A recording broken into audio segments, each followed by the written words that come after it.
भाई हमनी के कोनो भी जोर जबरदस्ती नहीं के कि तू भोजपुरी में बोला। तो हर जौन भाषा बा तू उमे बोला।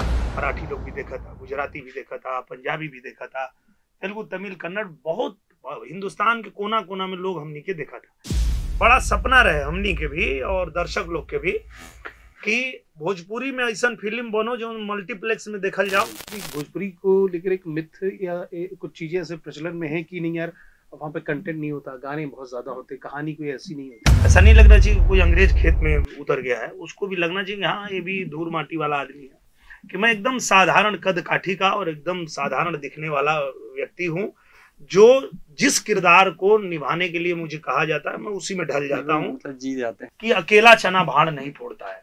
हम लोग अकेले इसको नहीं कर पाएंगे, नहीं बदल पाएंगे। यहाँ वादा करते हैं प्रभात खबर के इस स्टूडियो में वादा करते हैं, नाम में कन्हैया, स्टाइल में भोजपुरिया अग्निपथ। नाम बा दिनेश लाल यादव निरहुआ। जब मंच पर चढ़े तो दर्शक ताली बजावे से रोक ना पावे, हंसी के रोक ना पावे। आज हमार प्रभात खबर के दफ्तर में निरहुआ जी, साथ में निर्देशक, निर्माता और कोई एक्टर भी हैं जो हमारे दफ्तर में है। दरअसल निरहुआ जी को देखने के बाद तो थोड़ा सा अलग ही अपने आप भोजपुरी निकलने लगता है, जो इनकी फिल्में देखे हैं। कैसन बानी आप सब? बहुत बढ़िया बानी जा। और देखा भाई हमनी के कोनो भी जोर जबरदस्ती नहीं के कि तू भोजपुरी में बोला। तो हर जौन भाषा बा तू उमे बोला और हमनी के कोनो ऐसे दिक्कत नहीं है, परेशानी नहीं है। हाँ, हमनी के हिंदी में ऐसे बात करे नहीं जा कि बाकी भाषा के लोग भी जो देखा था हमनी के, मराठी लोग भी देखा था, गुजराती भी देखा था, पंजाबी भी देखा था, तेलुगु, तमिल, कन्नड़, बहुत हिंदुस्तान के कोना कोना में लोग हमनी के देखा था। तो हिंदी बोलला के पीछे कारण ये होला कि सबके समझ में आवे, खाली भोजपुरी ना, सबके समझ में आवे कि हमने का बात करता है। जो मिठास बा ना वो अपने आप मतलब आवे लगा। बहुत बढ़िया। और देखा हमनी के हमार नाम बा कन्हैया, भोजपुरी फिल्म लेके आइल बानी जा आज पटना में, और पटना के सिनेपोलिस सिनेमा हॉल में आज लोग देख रहल बा। तो एगो बड़ा सपना रहे हमनी के भी और दर्शक लोग के भी कि भोजपुरी में ऐसा फिल्म बनो जो मल्टीप्लेक्स में देखल जाओ। ये बहुत बड़ा सवाल रहे कि लोग अब सिनेमा घर से थिएटर तो मतलब हिंदी सिनेमा जो आ रही है उसे भी देखने लोग नहीं जा रहे। हाँ, ओटीटी पे रिलीज करना पड़ रहा है। तो ऐसे में सवाल ये था कि फिल्म का मजा तो आता है थिएटर में, तो थिएटर के लिए फिल्म बनाना है तो उनके पसंद के हिसाब से बनाना पड़ेगा। और मल्टीप्लेक्स में जो ऑडियंस जाती है, जो लोग वहां शॉपिंग करने गए हैं, जो लोग वहां पे घूमने गए हैं, वो जब देखते हैं कि यहाँ कोई भोजपुरी फिल्म भी लगी है तो हम देखने जाएं। तो जब वो देखने जाएं तो उनको लगना चाहिए कि हम जो हिंदी में फिल्में देखते हैं, जो तेलुगु फिल्में देखते हैं, उससे कम नहीं है भोजपुरी। ये उनको फील होना चाहिए, ऐसी फिल्म बने।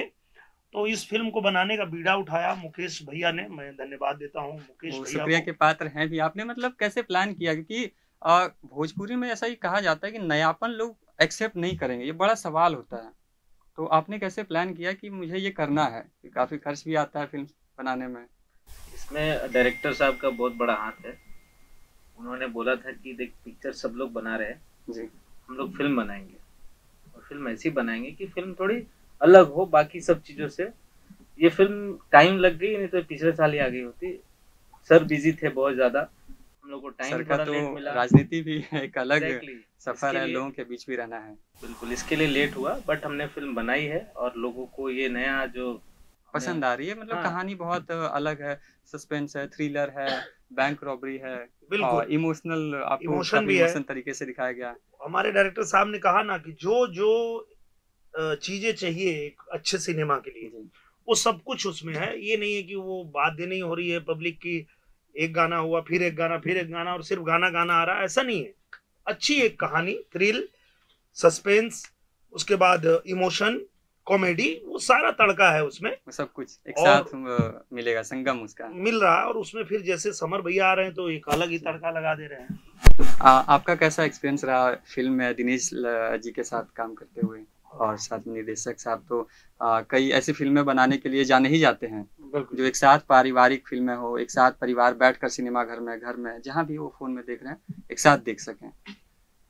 जब पहली बार मुझे पता चला कि सर का मतलब सर के यहाँ के ऑफिस से फोन आया और बताया, तो मैंने कहा ठीक है सर, मैं मुलाकात करता हूँ।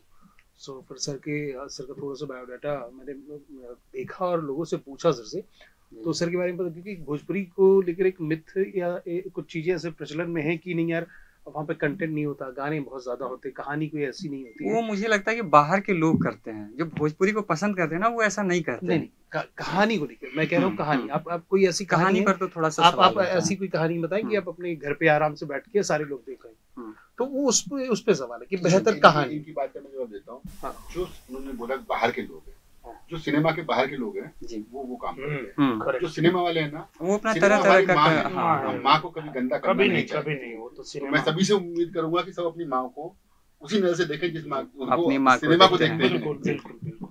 तो सर के बारे में जैसे पता चला तो लोगों ने बताया कि मैंने कहा यार मैं उनके साथ, सर का एक है ऐसी कहानी है, उससे काम करूंगा, डायरेक्टर जो है मिस्टर विशाल वर्मा, तो उनके बारे में जब मुझे पता चला तो बाहर के लोगों ने मुझे बताया कि वो भोजपुरी फिल्म इंडस्ट्री में एज ए, जैसे हम बॉलीवुड में बोलते हैं ना कि संजरीला भंसाली, तो इस तरीके से वो हैं और उस तरीके से नई फिल्में और बेहतर काम करने के लिए माने जाते हैं। बहुत कम फिल्में बनाते हैं लेकिन सिलेक्टेड और बेहतर फिल्में बनाते हैं। बिल्कुल सही कहा समर जी आपने। और मैं निरहुआ जी के पास वापस लौटा हूँ। आप जो किरदार निभाते हो काफी जमीन से जुड़ी होती है। लोग अगर देखते हैं सिनेमा, आपकी सिनेमा को, आपको, तो वो खुद से कनेक्ट कर पाते हैं, क्योंकि आप वो मतलब जैसे दिखाया जाता है वो आप जमीन से, कि खेत में भी आप जा रहे हैं, तो मतलब अपने आप को क्या बाहर भी ऐसे रख पाते हैं? बिल्कुल। वक्त और आप पूर्व सांसद भी हैं।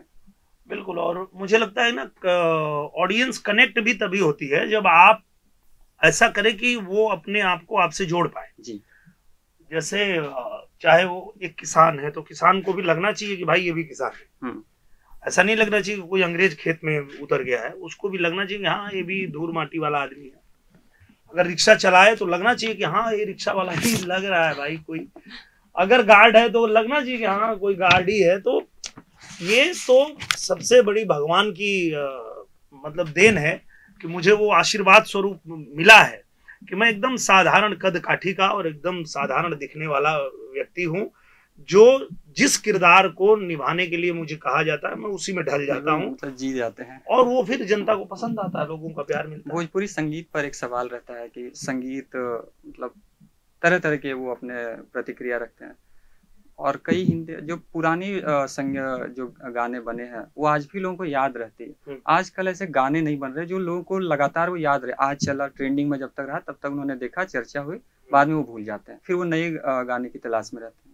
वो क्या होता है ना, समय काल के साथ में जो बदलाव होता है तो हर समय अलग अलग परिस्थितियां होती है। एक समय था ना जब टेप रिकॉर्डर होता था जी, और टेप रिकॉर्डर में आप एक कैसेट खरीद के लाए और वो कैसेट तब तक बजता था जब तक दूसरी कैसेट ना आ जाए बाजार में जी। आज वैसा नहीं है। आज आपके हाथ में डिजिटल माध्यम है और पूरे दुनिया का कंटेंट आपके पास है, कुछ भी जो आप देखना चाहें, आप हिंदी, इंग्लिश, बॉलीवुड, हॉलीवुड, टॉलीवुड जो चाहिए, तो वो बहुत फास्ट हो गया। तो अब अगर हम उम्मीद करें कि उसी तरह से एक ही गाना आए और मतलब 20 साल तक बजता रहे तो वो संभव नहीं है, क्योंकि माध्यम बदल गया है। सही बात है। तो लेकिन वैसे में भी आपका भी वो मैं बात मानता हूं कि जो पारंपरिक धुनें हैं, जो पारंपरिक गीत है, अगर उसको बनाया जाता है तो लोग उतना ही प्यार देते हैं जितना पहले देते थे। आपके कुछ गीत हैं, मैं अगर आप कहें तो मैं नाम भी ले सकता हूँ, लगातार वो ट्रेंडिंग में रहे, क्योंकि वो गाने वैसे बने थे उस तरह से गाने आए। और आज भी जब वो आता है, जैसे ये राजा हमके बनारस घुमाया 20 साल पहले गाया था हमारे पिताजी, जो गाना गाते थे, नई झोलनी की छैया बलम दोपहरिया बिताला, वो मैंने निरहुआ हिंदुस्तानी में डाला, फिर से सुपर डुपर हिट हो गया। तो ये जो पारंपरिक धुनें हैं, बलमुआ कैसे तेजब, ये गाना मैं चाहूंगा कि एक दो अगर आप सुना दें, अगर आपको। बलमुआ कैसे तेजब रे छोटी नदी, बलमुआ कैसे तेजब हो छोटी नदी। ये पार्ट 1 में भी था, पार्ट 2 में भी था, और अभी पार्ट 4 में भी आया है, और अभी भी उतना ही लोग पसंद कर रहे हैं। मुझे लगता है कि जिस तरह से आप काम करते हैं कि कोई भी फिल्म है जो भी बनाते हैं वो पार्ट 3, 4 कब मतलब बनता चला जाता है और लोगों का खूब मतलब वो पसंद करते जाते हैं।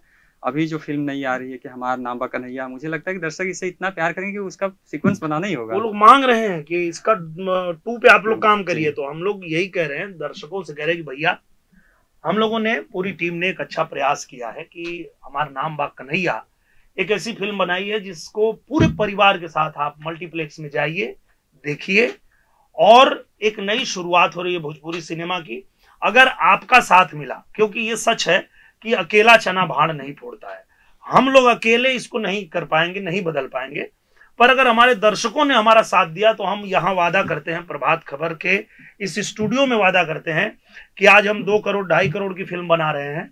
अगर आपका प्यार मिला तो आने वाले दिनों में हम 10-20 करोड़ 50 करोड़ की फिल्म भी भोजपुरी में बनाएंगे, और आपको गर्व होगा आपके भोजपुरी सिनेमा पे कि आपका सिनेमा इतना बड़ा बन रहा है। बिल्कुल ठीक बात आपने कही कि जो अच्छी कहानियां हैं उन्हें दर्शक ही अगर पसंद करेंगे तब और भी बेहतरीन फिल्में लेकर आएंगे। एक अंतिम सा सवाल है, बिहार में फिल्म नीति बन गई है, यहाँ पे कॉन्क्लेव हुआ था, बोले आप नहीं आए थे लेकिन आपके कई साथी यहाँ पहुंचे थे। जी जी जी। तो आप लोग कब आ रहे हैं बिहार में अपना सेट लगाकर और फिल्में शूट करेंगे और दर्शक देख सकेंगे? बहुत अच्छी फिल्म नीति आई है, बिहार सरकार ने लाई है। मैं बिहार सरकार को धन्यवाद देता हूँ कि आप लोगों ने इतनी अच्छी नीति लेके आए हैं, और मुझे लगता है 4 करोड़ तक सब्सिडी का प्रावधान है उसमें, बहुत बड़ी बात है। तो हम लोगों ने कई अपनी स्क्रिप्ट यहाँ पे जमा कर दिया है, और जैसे ही वो अप्रूवल मिल जाएगा तो हम लोग यहाँ शूटिंग के लिए आएंगे, क्योंकि अभी तो हम पटना देख रहे हैं, बहुत बदल गया है। मतलब क्या क्या आपने नया देखा? अरे भैया, मैं मरीन ड्राइव देखा तो मुझे मुंबई की याद आ गई, पूरे जुहू चौपाटी की तरह हमारा यहाँ पटना मरीन ड्राइव दिख रहा है। और भी विकास होना है, और विकास हो रहा है, हो ही रहा है। आने वाले दिनों में यहाँ मेट्रो भी शुरू होने जा रही है। अभी हम यूपी से बिहार तक बाई रोड आए हैं, और बहुत अच्छा जो है कनेक्टिविटी भी बहुत अच्छी हो गई है। इसके अलावा राजगीर है, बहुत सारे ऐसे लोकेशन है जहाँ पे हम बहुत अच्छी फिल्में बना सकते हैं। तो हम भी देख रहे हैं कि हमारी फिल्म का जो हमने स्क्रिप्ट जो सबमिट किया है वो जल्दी उसको अप्रूवल मिले, ताकि हम लोग आके यहाँ शूटिंग शुरू करें। बहुत बहुत धन्यवाद, आप सभी का आभार कि आप हमारे इस डिजिटल स्टूडियो में आए, प्रभात खबर के दफ्तर पहुंचे। मैं चाहूँगा कि आप फिर से नई फिल्म लेकर आएँ, और आपका पहले ही स्वागत करते हैं कि आप आइए, और दर्शक पर ये छोड़ते हैं कि आप फिल्म देखिए सिनेमा घर में, और आपको यह नई फिल्म कैसी लगी कमेंट बॉक्स में आकर जरूर अपनी प्रतिक्रिया रखें। बहुत बहुत शुक्रिया। Thank you. प्रभातखबर.com, विश्वास वही, रफ्तार नहीं।